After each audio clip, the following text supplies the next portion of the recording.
Вслед за зерновым авангардом на зарубежные рынки ворвется российское мясо. Более того, часть пшеницы преобразится в кур, свиней и прочую продукцию, что по цене и прибыльности значительно превосходит ту же пшеницу. Авторы проекта по экспорту продуктов животноводства делают ставку именно на превращение зерна в мясо.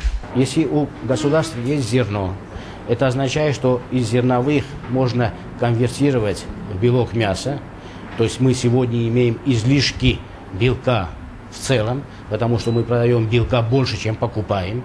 Поэтому речь идет только о спецификациях продуктов. К 2020 году мы будем около 400 тысяч тонн мясной продукции продавать. Правда, на спецификации продуктов аграрий как раз и может споткнуться, потому что выкормить дешевым зерном поросенка еще не все. Нужно довести продукт до стандартов зарубежных партнеров. У нас там никто не ждет. Наши нормативы внутренние по строительным, по ветеринарным, по другим. И уже создается таможенный союз.